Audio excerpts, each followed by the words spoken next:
자, 이패스 코리아와 함께하는 전산 세무 1급. 자, 112회 기출문제 풀이 한번 같이 해보도록 하겠습니다. 자, 실무부터 같이 볼 건데요. 먼저 재무 파트부터 확인해 보도록 하겠습니다. 자, 우리 회사는 주식회사 수 ING. 자, 제조 도소매업을 영위하는 중소기업입니다. 자, 현재 회계연도는 2023년으로 진행하도록 할 거고요. 자, 2024년 4월부터는 이제 개정세법 반영되니까 그거 참고하시면서 자, 문제풀이 같이 보도록 하겠습니다. 자, 첫 번째 문제 표 문제입니다. 자, 7월 31일 문제부터 확인해 보도록 하겠습니다. 자, 당사가 보유 중인 매도 가능 증권이네요. 자, 1,700만 원에 처분하였다. 이때 대금은 보통 예금 계좌로 입금되었고, 자, 해당 매도 가능 증권의 취득 원가, 취득가액은 2천만 원이었는데, 자, 2022년 말에 공정가액으로 평가했을 때는 얼마였다? 1,500만 원이었다. 자, 그럼 지금 현재 장부 금액은 얼마로 되어 있는 겁니까?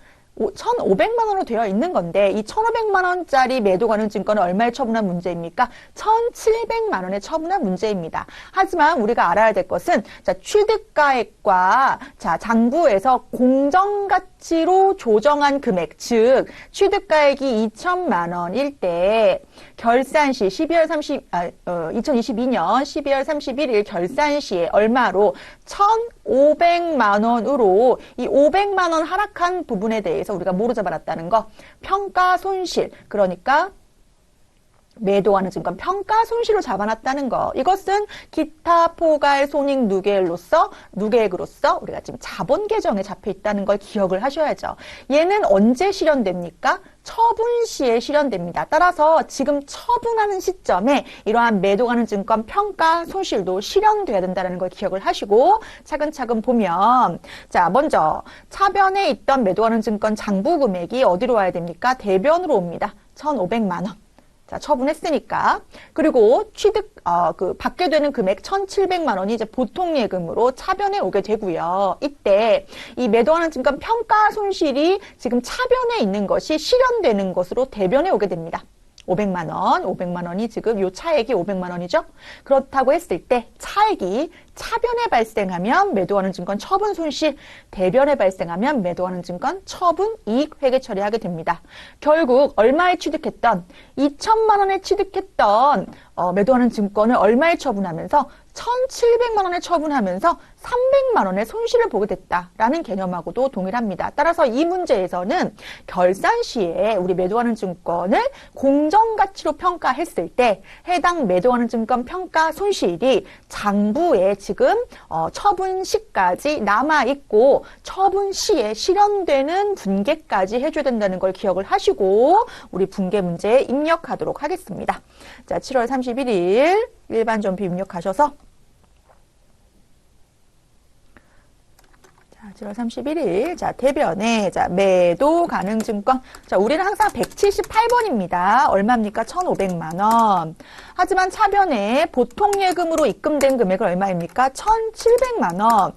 그러면 200만 원 이득 받네 이렇게 생각하시면 안 되고, 자, 결산 시에 가지고 있던 매도하는 증권 평가 손실을 대변에 실현시켜야죠. 매도하는 증권 평가 손실, 실현시킨다는 개념은 장부에서 이제 자본을 자본 계정을 없애주면서 실질적인 처분 손실이나 처분 이익으로 실현시킨다는 개념으로 이해하셔야죠. 자, 500만 원까지 입력하시고 대차 차익이 마이너스가 지금 발생했기 때문에 이것은 차변에 매도 가능 증권 무슨 손실이다? 처분 손실이다까지 입력하시면 되겠습니다. 자, 바로 넘어갑니다. 자, 이번에는 8월 15일 면세 사업에 사용하기 위하여 자, 이 문장을 통해서 바로 우리가 이거는 메인 매출 전표의 54번 불공이구나를 알면 참 좋겠는데요. 자, 주식회사 정으로부터 비품 공급 대가 880만 원을 구입하면서 자, 계약금 있었네요. 계약금을 제외한 대금 전액을 설치 비용, 부가세 별도와 함께 보통 예금 계좌에서 모두 지급하였다. 지금 금액이 두 군데가 나와 있습니다. 먼저 먼저 880. 이거 지금 부가가치세가 포함된 금액이고요. 두 번째 설치 비용은 70만 원, 그리고 부가세 별도라고 되어 있으니까 77만 원 부가세까지 포함한다면 이렇게 되겠죠. 자, 그럼 내 계약금이 있었네요. 계약금 지급한 선급금이 얼마 잡혀 있었다? 100만 원 잡혀 있었다. 이거에 대해서 우리가 전자세금과세서를 모두 수취하였다. 자, 그러면 요 두 건의, 그러니까 실질적으로는 두 개의 내용이지만 이걸 하나의 전표로 우리가 모두 지급하였다라는 내용으로 우리 입력을 한다고 했을 때, 자, 면세 사업에 사용하기 위한 과세 매입은 공제해주지 않는 항목, 불공제 항목이기 때문에 자, 매입 매출 전표로 입력합니다. 자, 우리 어디로 가셔야 됩니까? 매입 매출 전표. 몇 월 며칠입니까? 우리 8월 15일. 자, 유형은 불공 항목, 면세 매입에 사용한다. 자, 품목은 자, 비품인데요. 이때 이게 복수거래 눌러서 여기서 입력하셔도 됩니다. 왜냐하면 실질적으로 그 내용이 비품을 구입하면서 설치까지 해야 되니까. 예를 들어서 에어컨을 구입하면서 설치까지 할 때 에어컨 비용, 에어컨 금액하고 설치 기사님 오셨을 때 그 비용하고 따로 발생하지만 실질적으로 그 사용 목적의 비품과 관련된 취득가액이라고 하는 개념은 동일하다. 그래서 비품, 자, 금액이 얼마입니까? 아까 880이었기 때문에 800만 원 입력하시면서 80 입력하시고 설치 비용도 여기서 같이 입력할까요? 설치 비용 70만 원, 7만 원 이렇게 입력하시고요. 요거는 뭐 그냥 꼭 복수거래 입력 안 해도 비품 입력하시고 870, 87만 원 들어가게 입력하셔도 무방하겠습니다. 자, 우리 거래처는 정우입니다. 정우. 전자 눌러주시고, 자, 우리 불공제 사유가 무엇이었죠? 면세 사업과 관련된 내용이다. 자, 확인 눌러주시고, 자, 분계로 가서 우리가 비품이었어요. 비품이었는데, 우리가 미리 요거 지급한 뭐가 있었습니까? 선급금 있었기 때문에, 자, 대변에 선급금 상계 처리해 주시면서 100만 원, 나머지 금액만 뭐로 지급하였다? 자, 보통 예금으로 지급하였다. 857만 원, 이렇게 회계 처리하겠습니다. 사실 이 문제 보면서 금액이 하나는 부가세 포함된 금액이 있고 하나는 또 부가세 별도의 금액으로 나와서 괜히 뭔가 헷갈렸는데 사실 내용이 보면 그렇게 어려운 문제는 아니라는 거. 국어가 중요하네요. 뭐든지 그죠? 네, 그렇게 이해하시면 넘어가겠습니다. 자, 11월 12일 이번엔 영업부 사무실 이전합니다. 이사하네요. 이사. 자, 공인중개사 사무소 미래에게 자, 간이과세자인데요. 세금계산서 발급사업자라는 것은 우리 그 금액이 얼마 8천만 원 초과하는 거죠. 공급 대가가 8천만 원 초과하는 사업자라는 뜻입니다. 자, 부동산 중개 용역을 제공받고 자, 중개 수수료 나와 있는데요. 그동안의 문제 유형에서는 이러한 부동산 중개 수수료가 토지나 건물을 취득하면서 발생하는 중개 수수료 문제가 많이 나왔었어요. 이렇게 토지나 어떠한 그 건물을 유형 자산을 취득하면서 발생하는 중개 수수료는 우리가 따로 수수료 비용 처리하지 않고 해당 토지나 건물가액에 포함시킨다. 이러한 분계 유형을 많이 풀었었는데 이 문제는 동일한 부동산 중개 수수료라고 할지라도 자산 취득 시에 발생하는 부동산 중개 수수료가 아니고 단순히 어떤 임차 목적의 사무실 이전 비용으로 발생하는 중개 수수료이기 때문에 이러한 경우에는 어떠한 자산의 취득에 포함시킬 원가가 없으므로 그냥 수수료 비용 처리하시면 되겠습니다. 자, 해당 문제에 지금 카드로 매입한 과세 거래이기 때문에요. 자, 11월 10일 가셔서 자, 카드 매입 과세는 뭐예요? 카과죠. 57번 카가 가셔서 부동산 수수료, 중개 수수료. 자, 그리고 우리 공급 대가로 148만 5천 원 넣어주시고요. 자, 거래처는 미래. 자, 엔터. 자, 신용카드사가 현대카드죠. 자, 현대카드. 자, 넣겠습니다.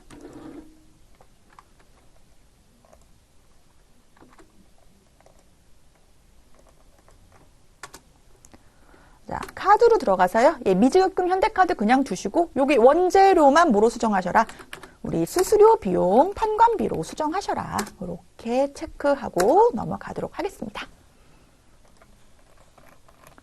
자, 이번에는 11월 22일. 자, 당사가 좋은은행에 가입한 확정급여형 퇴직연금. 자, DB형 문제 나왔네요. 자, 확정급여형의 경우에는 해당 금융 자산에 대한 운용 주체가 누가 된다? 해당 기업이 된다. 따라서 운용 수익이 발생하면 기업이 가져가게 되고 운용 손실 역시 기업이 인식해야 된다라는 거예요. 이때 이자 성격의 운용 수익 얼마가 발생했다? 500만 원이 발생했다.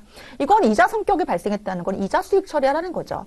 따라서 그런데 이때 이제 금융기관이 우리가 이렇게 투자 잘해서 여러분들한테 이렇게 수익을 줬네요 하면서 수수료를 떼간다는 거예요. 그게 바로 자산관리 수수료인데 이 자산관리 수수료는 알아서 그 퇴직연금 금액 안에서 알아서 누가 떼가는 거예요? 은행이 떼가는 거예요. 즉 내가 송금해주지 않아도 바로 떼가게 되어 있는데 그 관리 수수료율이 몇 프로다? 납입액의 3%이다라고 되어 있습니다. 이때 원천징수 관련된 회계 처리는 하지 않는다라고 되어 있기 때문에 지금 이자 수익에 얼마 잡아주면서 500만 원 잡아주면서 500만 원 잡아주면서 이 500만 원에 대한 몇 프로에 대해서 3%에 대해서 관리 수수료를 떼가고 나머지는 퇴직연금 운용자산의 증가로 처리하면 되겠습니다. 자, 11월 22일 가셔서 일반 전표죠. 이번에는 11월 22일 가셔서 대변의 이자 수익 500만 원 차변의 수수료 비용 자, 판관비 수수료 비용 15만 원 나머지는 퇴직연금 운용자산 485만 원 이렇게 회계 처리합니다. 당연히 우리 해당 뭐 이러한 퇴직연금 운용자산 뭐 예금 이런 거 다 금융기관의 거래처 명이 당연히 들어가는 게 당연한데 이제 시험 볼 때는 그게 생략 가능하니까 생략하고 넘어가겠습니다. 자, 우리 2번 문제 부가가치세 신고서 및 부속서류 보도록 하겠습니다. 자, 2023년 2기 예정신고기간에 수출실적 명세서 작성하고 또 이 내용을 메인 매출점표에 입력하시오라고 되어 있습니다. 자, 직수출하는 경우에 우리 수출실적 명세서 작성해야 되는데요.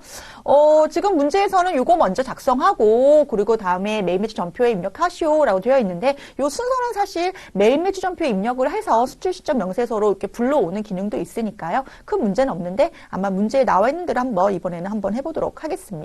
자, 먼저 수출 내역 보시면 삼비디아라는 회사입니다. 자, 수출 신고 번호 있고요. 자, 선적일자하고 환가일 나와 있는데요. 자, 선적일자라고 하는 것은 말 그대로 그 물품을 배에 선적한 일자로서 우리 수출 시에 뭐로 보는 겁니까? 수익 인식 기준으로 보는 날짜인데 우리가 이 환율을 볼 때도 뭐로 보기로 했죠? 선적일자로 보기로 했어요. 특히나 환가일이 선적일자 그 다음에 오기 때문에 여기서는 그냥 무리 없이 선적일자 환율로 보면 되겠습니다. 자, 통화코드 미국 달러이고요. 자, 수출액은 20만 달러입니다. 자, 20만 달러 곱하기 1,360원 한 것이 자, 수출 거래 금액이 되겠는데요. 요거는 우리가 뭐 계산기 두들길 필요 없이 우리 수출 실적 명세서 입력하면서 바로 계산해 보도록 하겠습니다. 자, 먼저 우리 부가가치세 수출 실적 명세서 가보도록 하겠습니다. 자, 우리 2기 예정이니까 7월부터 9월 이렇게 들어가시고요. 수출 신고 번호 135-282-000316이 넣어주시고, 자, 선적일자 2023년 8월 22일. 자, 통화코드 미국 넣어주시고요. 자, 환율은 1,360원. 자, 외화 20만 달러이다. 라고 넣어주면 2억 7,200만 원 뜨고요. 자, 우리 거래처 삼비디아. 자, 이렇게 넣어주시면 요 내용이 바로 수출 실적 명세서에 들어가는 내용인데 요거를 이제 메인 매출 점표에 자동 반영하는 기능이 있다는 거예요. 그래서 요거 점표초를 눌러주시고 그냥 이렇게 뜨죠. 그럼 요걸 가지고 우리가 확인 눌러주면 일괄 분계를 먼저 눌러주고요. 자, 외상거래이다. 자, 그리고 예 눌러주고 완료한 거를 반드시 점표 처리를 눌러주면 이것이 메인 매출 점표의 전송까지 되는 거겠습니다. 자, 그래서 여러분들 메인 매출 점표 입력했다라고 하고 나오면 안 되고요. 저장하시고 수출 시점 명세 저장하시고 우리가 메인 매출 점표에 가셔서 이 내용을 확인하셔야 됩니다. 자, 8월 22일 가셔 보시면 잘 들어왔어요. 잘 들어왔는데 뭐가 안 들어왔냐면 영세율 구분 내역이 안 들어왔기 때문에 얘는 우리가 직접 넣어줘야죠. 자, 수출이 직접 수출이다. 라고 넣어주고 수출 신고 번호도 잘 들어왔고 자, 외상 대금으로 잘 잡혀 있습니다. 2억 7,200만 원. 자, 그래서 넘어가겠습니다. 자, 이번에는 자, 문제. 대손세액 관련된 문제 나왔습니다. 자, 다음 자료를 이용하여 2023년 2기 확정신고기간에 대한 대손세액 공제신고서를 작성하시오. 자, 제시된 금액은 모두 부가세가 포함된 금액이니까 공급대가라는 것이고요. 그거와 관련된 우리 내용들을 입력할 거고, 자, 기존에 입력된 자료 또는 불러온 자료 무시하고 여기에 있는 것만 판단해서 대손세액 공제신고서 작성하라는 겁니다.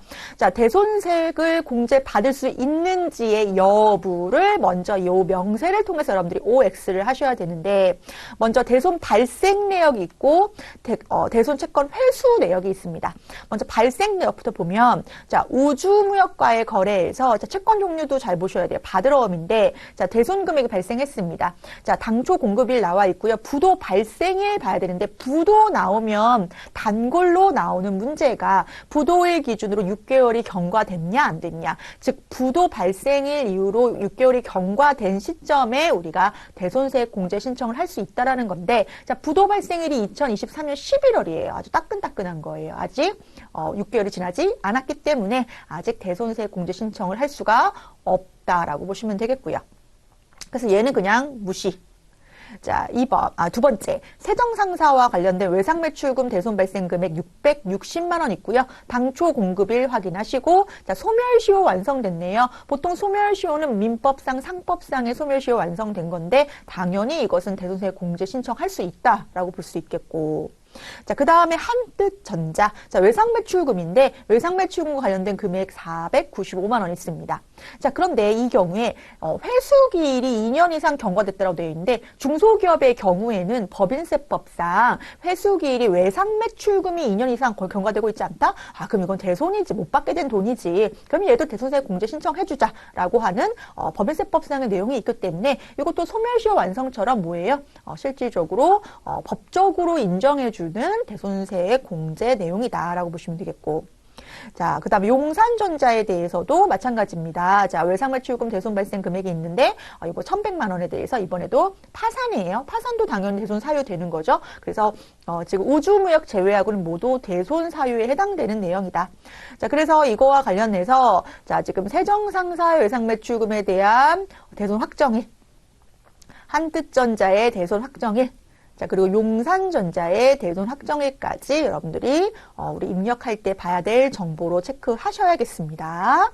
자, 그 다음에 우리 대손 채권 회수. 그러니까 대손 발생했던 채권이 회수됐으니까 이제 새 부가세 내야겠죠. 자, 하나무역에서 회수가 된 금액이 935만 원이 있는데, 요거 회수액 넣을 때는 우리가 회수됐으니까 마이너스로 입력한다는 거 기억하시고, 당초 공급일 관련해서 우리 또 회수일까지 입력해야 되겠습니다. 자, 대손 사유 입력 시에 조회되지 않는 거에 대해서는 우리 직접 입력으로 비고라는 내용 그대로 입력하겠다라고 되어 있는데요. 한번 입력해 보겠습니다. 그래서 요거는 이제 세법적인 어떤 여러분들 대손 사유 여부를 여러분들 먼저 구분하고 그 데이터를 여러분들이 이제 뭐 하셔야 돼요? 입력하시면 되는 문제입니다. 자, 어디로 가셔야 되냐면 우리 대손세액 공제 신고서 가보도록 하겠습니다. 자, 우리 확정신고 기간이니까 몇 월부터 몇 월? 10월부터 12월 이렇게 들어가야죠. 2기라고 돼 있죠. 예. 자, 당초 공급일 우리 뭐부터 입력해야 되는 거냐면 우리 세정상사와 관련된 것부터 입력하겠습니다. 자, 2020년 11월 3일. 자, 대손 확정일은 언제입니까? 2023년 11월 3일. 예. 그리고 대손 금액이 660만 원이고요. 자, 대손세액 자동으로 60만 원 뜰 거고요. 거래처는 어디입니까? 세정. 잠깐만요. F2에서 넣어야죠. 네, 세정 상사 넣어주시고, 대손 사유가 아까 소멸시효 완성이었습니다. 6번 넣어주시고.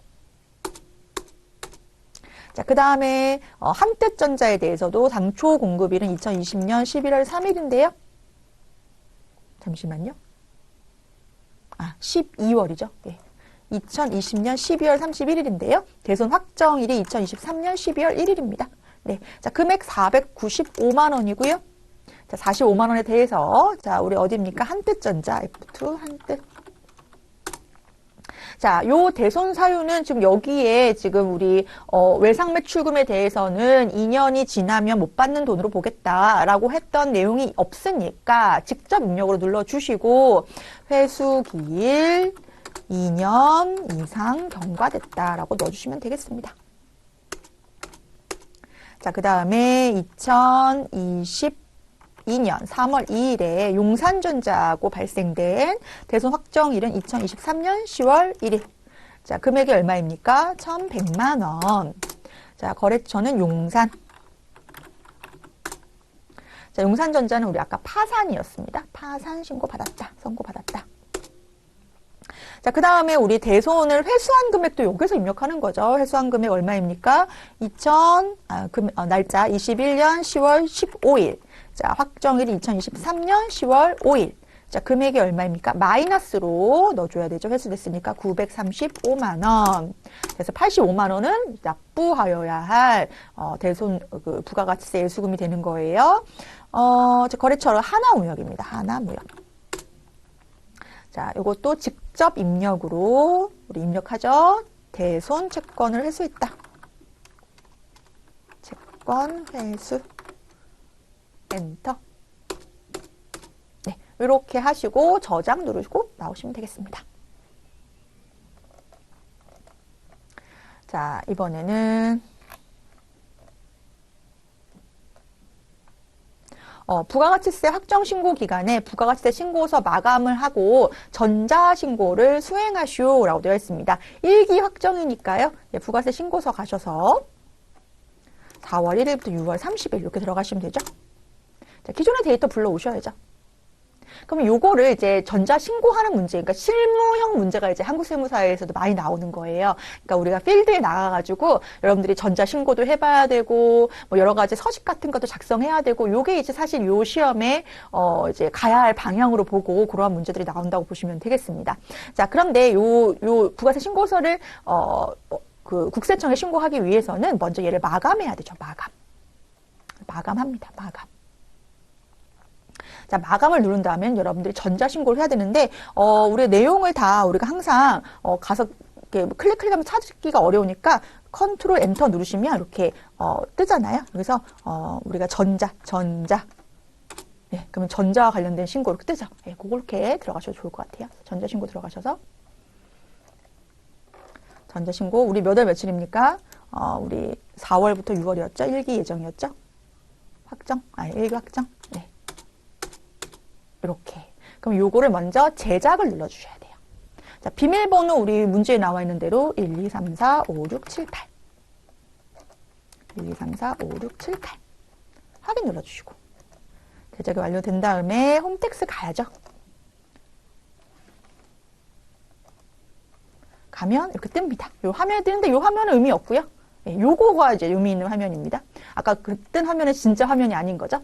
자, 여기에서 이제 변환 대상 파일, 이제 우리가 전자 신고하기 위한 변환 대상 파일은 C 드라이브에 이렇게 보면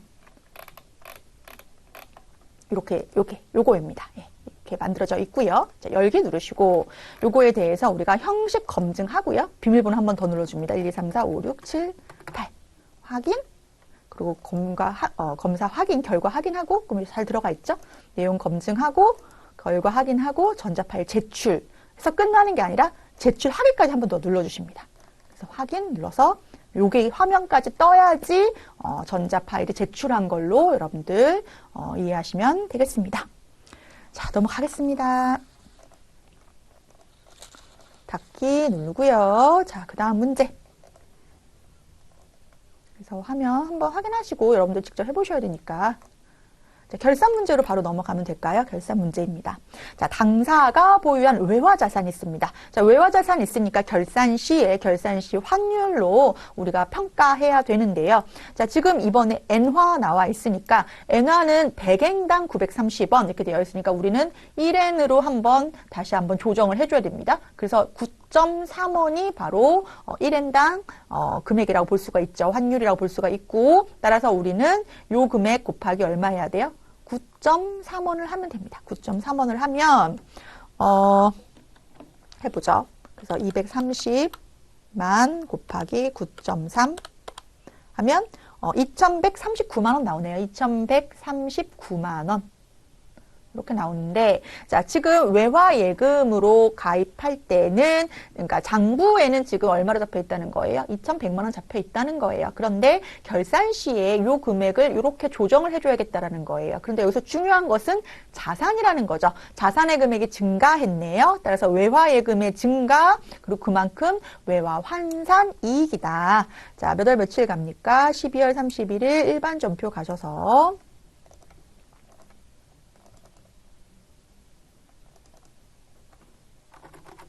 차변에 외화예금이라고 계정 과목 나와 있었습니다. 그래서 얼마만 더 증가시켜주면 됩니까? 39만 원만 더 증가시켜주면 되죠. 대변에 외화 환산 이익 39만 원 이렇게 처리하겠습니다. 이 화면도 지금 네.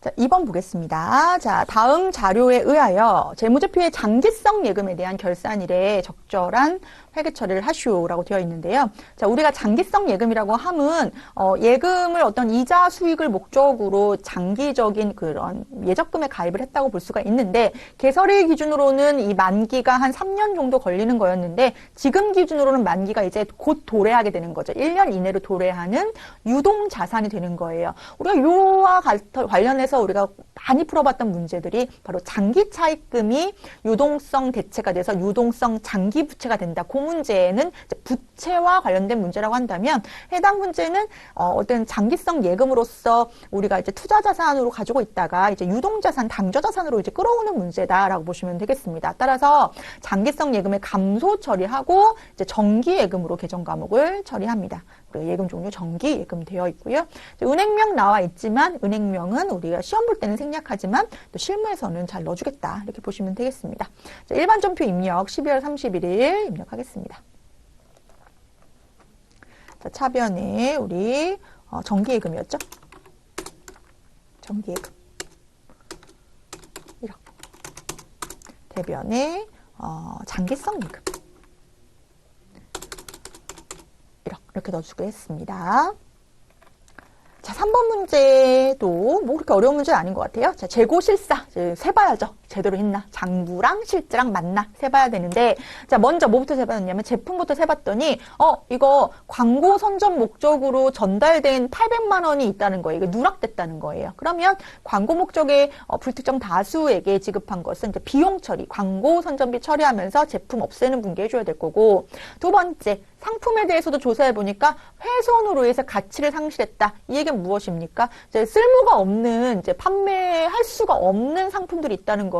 그럼 얘도 이제 우리가 무슨 처리합니까? 재고자산, 감모, 손실 처리하죠. 예, 요 분개해주면서 각각의 제품, 상품, 감소 처리하는데, 자, 제품과 상품이 판매 목적의 재고자산이라고 했을 때 판매되지 않고 지금 다른 목적으로 사용되는 것을 우리가 뭐라고 하죠? 타계정 대체 거래라고 하기 때문에 이 적요에 반드시 8번을 넣어줘야지만 판매되지 않았다라고 하는 시그널, 그러니까 매출원가에 집어넣지 않는 우리 프로그램의 구조가 있다. 그래서 적요 8번을 반드시 넣어주도록 하겠습니다.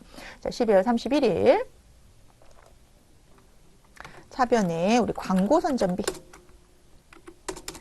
800, 대변에 우리가 제품이었죠? 적요 8번. 그리고 차변에 재고자산, 감모, 손실, 영업의 비용이죠. 금액이 얼마였습니까? 200. 대변에 이번에는 상품. 이것도 마찬가지로 8번 반드시 넣어주시고 200만 원 이렇게 처리하고 넘어가겠습니다. 자, 4번 문제는 조금 낯설 수도 있어요. 별건 아닌데 낯설 수가 있을 것 같아요. 자, 무형자산과 관련된 분계 문제인데요. 자, 지금 전기 말 시점에 무형자산 명세서 보시면 우리가 이제 개발비와 관련된 무형자산입니다. 근데 여기 장부가액이라고 나와 있는데, 자, 우리가 무형자산도 상각합니다. 상각한다는 것은 이 무형자산을 사용하는 기간 동안에 걸쳐서 비용 처리하는 거죠. 그런데 우리가 기록하는 방법이 유형자산은 간접법으로 기록하죠. 즉, 취득원가 기록하고 그 감가상각 누계액을 기록하는 방법. 그런데 우리 무형자산은 직접법, 간접법 둘 다 사용할 수 있지만 우리 프로그램에서는 간접법이 아니고 직접법을 쓰고 있기 때문에 요 장부가액이라고 하는 것은 상각 후 금액을 얘기하는 거죠.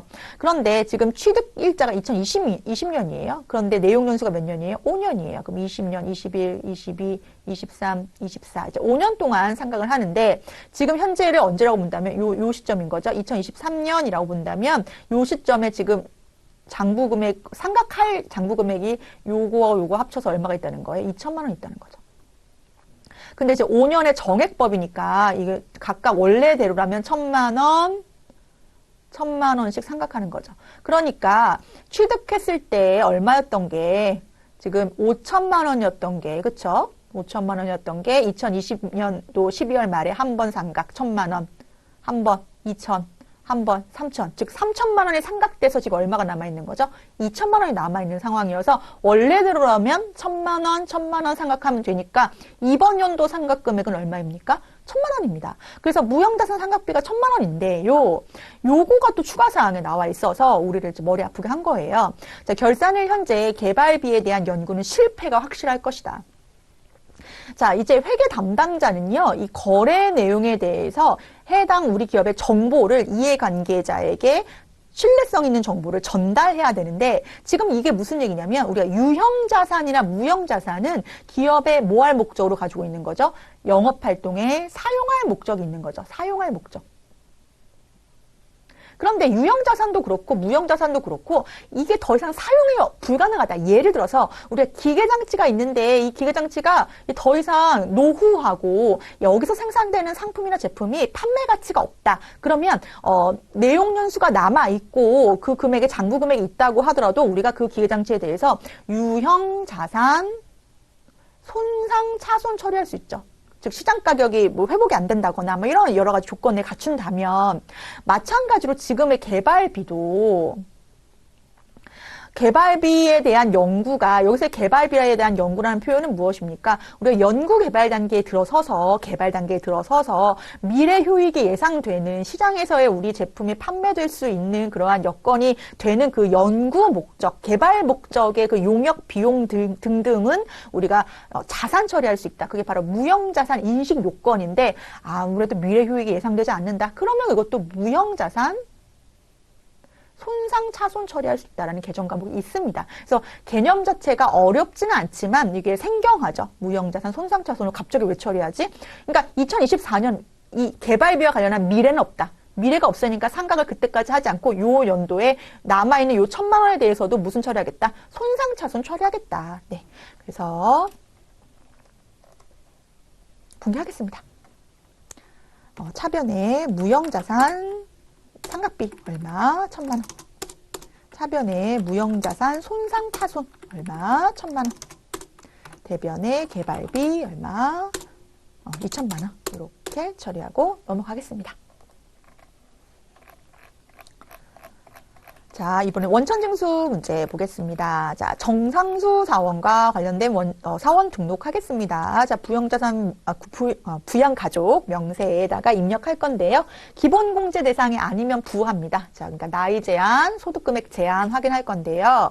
자, 먼저 제시된 자료 위에 내용은 고려하지 않는다. 자, 본인은 금액은 상관없죠. 총 금액은 상관없는데, 자, 요 내용. 장애인복지법상의 장애인이었으나 뭐예요? 당해연도 완치되었다. 좋은 일이죠. 완치됐어요.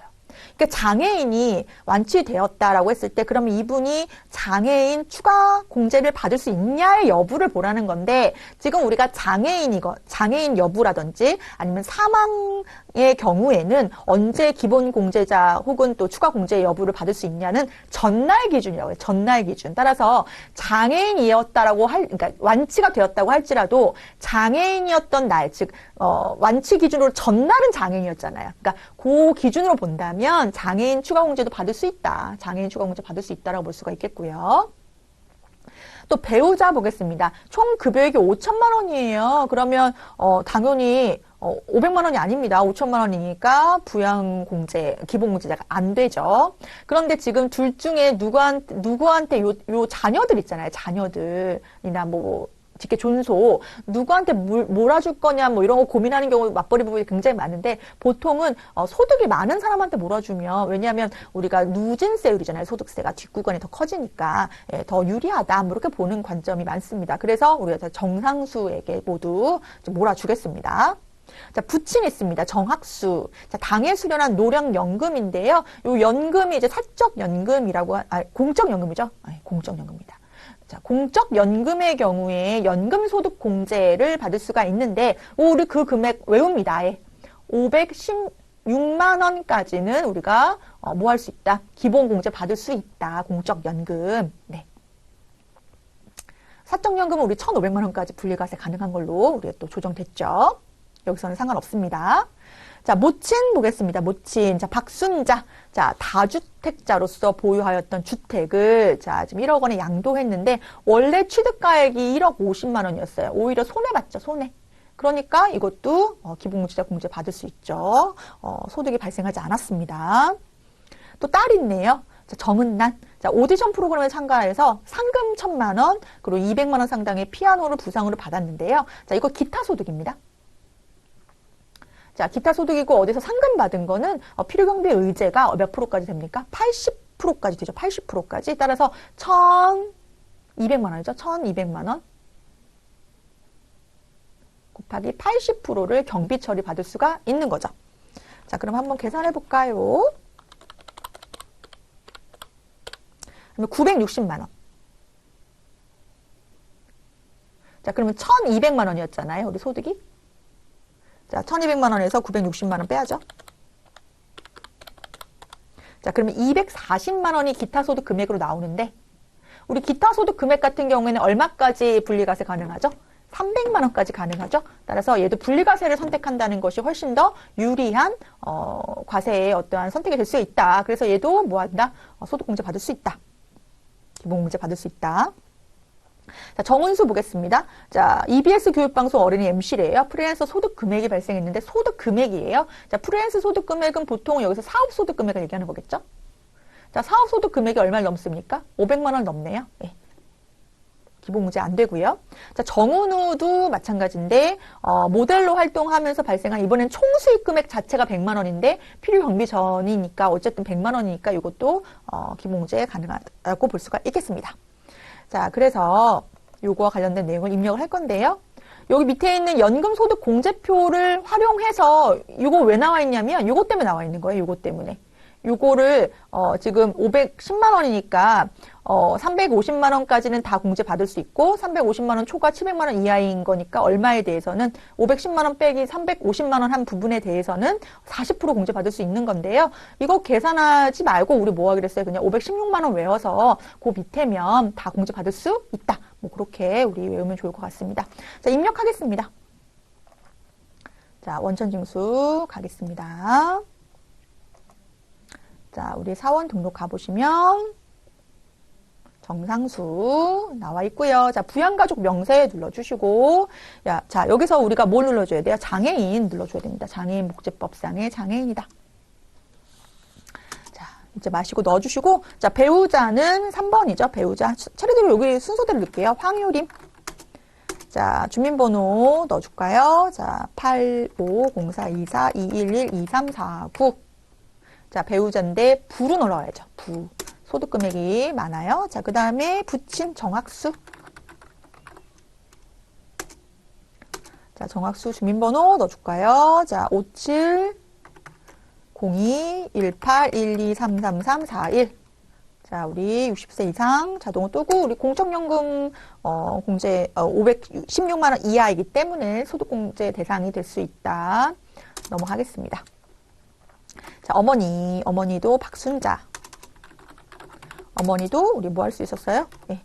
양도소득이 발생하지 않은 어떤 내역이 있었죠. 61081521234551. 자, 그래서 넘어가고요. 자, 딸 가겠습니다. 딸 직계 비속. 정은난. 자, 주민번호 우리 08041041343566. 자, 우리 소득금액 잡힌 거 있었는데 분리과세 선택했기 때문에 공제 받을 수 있다. 자, 그리고 우리 정은수. 정은수는 120301 3789507. 우리 정은수는 아까 소득 금액이 100만 원 넘었죠? 예, 그래서 부로 들어가죠. 부 들어갈 거고요. 자, 그다음에 아주 다복하네요. 네, 3명이죠, 3명. 예, 제일 부럽네요. 그렇죠?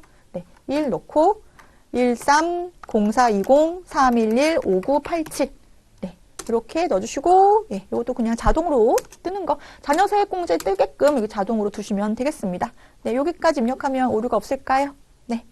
여기까지 입력하고 나오겠습니다. 저장하고 나오겠습니다. 자, 넘어가서 이번에는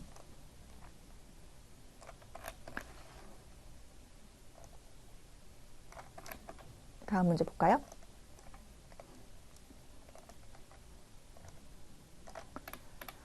자, 이번에는 다음의 자료를 이용하여 소득자별로 각 소득에 따른 소득 자료를 입력하고 원천징수 이행사항 신고서를 작성하여 마감하고 자, 국세청 홈택스에 전자신고 수행하시오. 아까 우리 부가세도 전자신고했는데 이번에는 원천세도 원천징수한 이행사항 신고서도 전자신고하라는 문제입니다.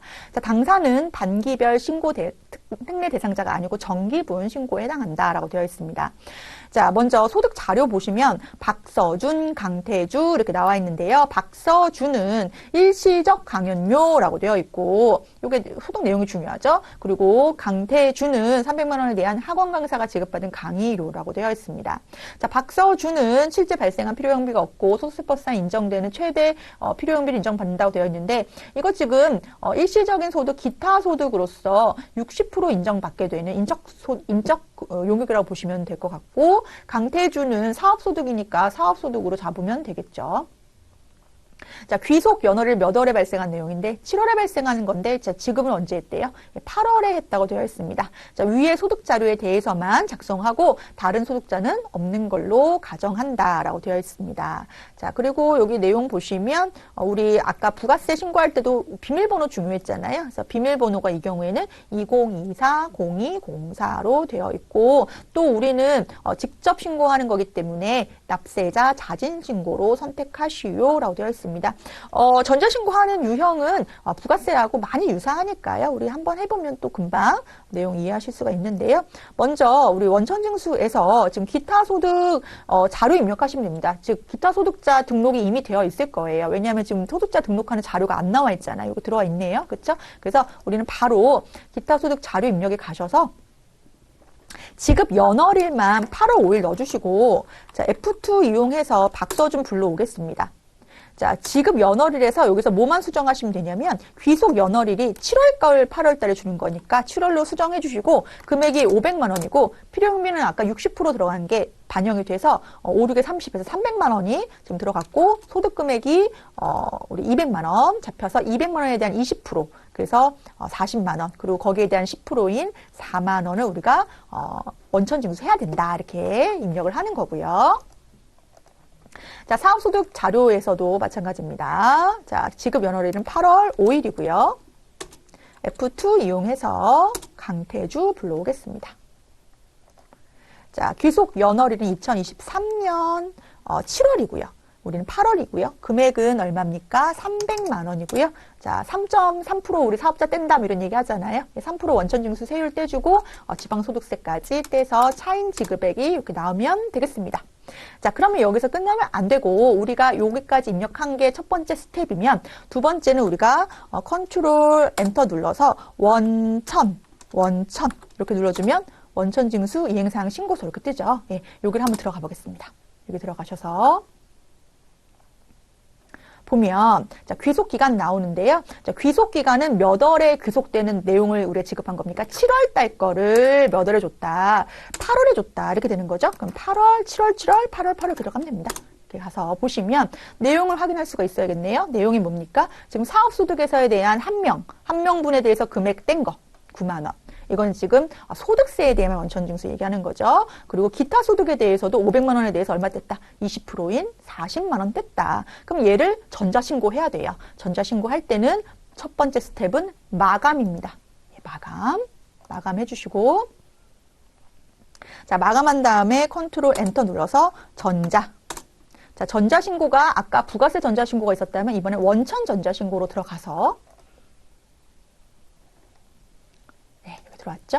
네, 그래서 여기서 이제 요걸 눌러주죠. 우리 납세자 자진신고다라고 눌러주시고 자, 지급기간이 몇 월이에요? 예, 8월. 그럼 내용 뜨네요. 그래서 요거를 아까 우리 부가세 신고랑 동일하게 제작 눌러주시고 그럼 파일 생성됐네요. 자, 비밀번호 20240204 20240204 확인 눌러주고 자, 그리고 요거를 홈택스 바로 가기로 가서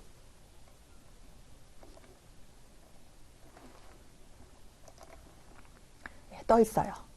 네, 그럼 아까와 화면이 똑같이 나오는데 이건 의미 없는 거니까 지워주고 삭제하시고 자, 여기에서 찾아보기. 우리 아까 C드라이브에서 자동 생성된 파일 그대로 요거 불러오시면 됩니다. 열기. 클릭 열기. 그럼 요거를 우리가 형식 검증하기 눌러주기 전에 또 2024-0204 비밀번호 눌러주시고 결과 확인, 내용 검증, 결과 확인, 전자파일 제출 끝나는 게 아니라 전자파일 제출하기 한 번 더 눌러주고 확인 눌러줘서 요 화면 뜰 때까지 입력하시면 그것이 원천세 신고, 전자신고까지 마무리하는 것이다. 됐습니다. 자, 이번에는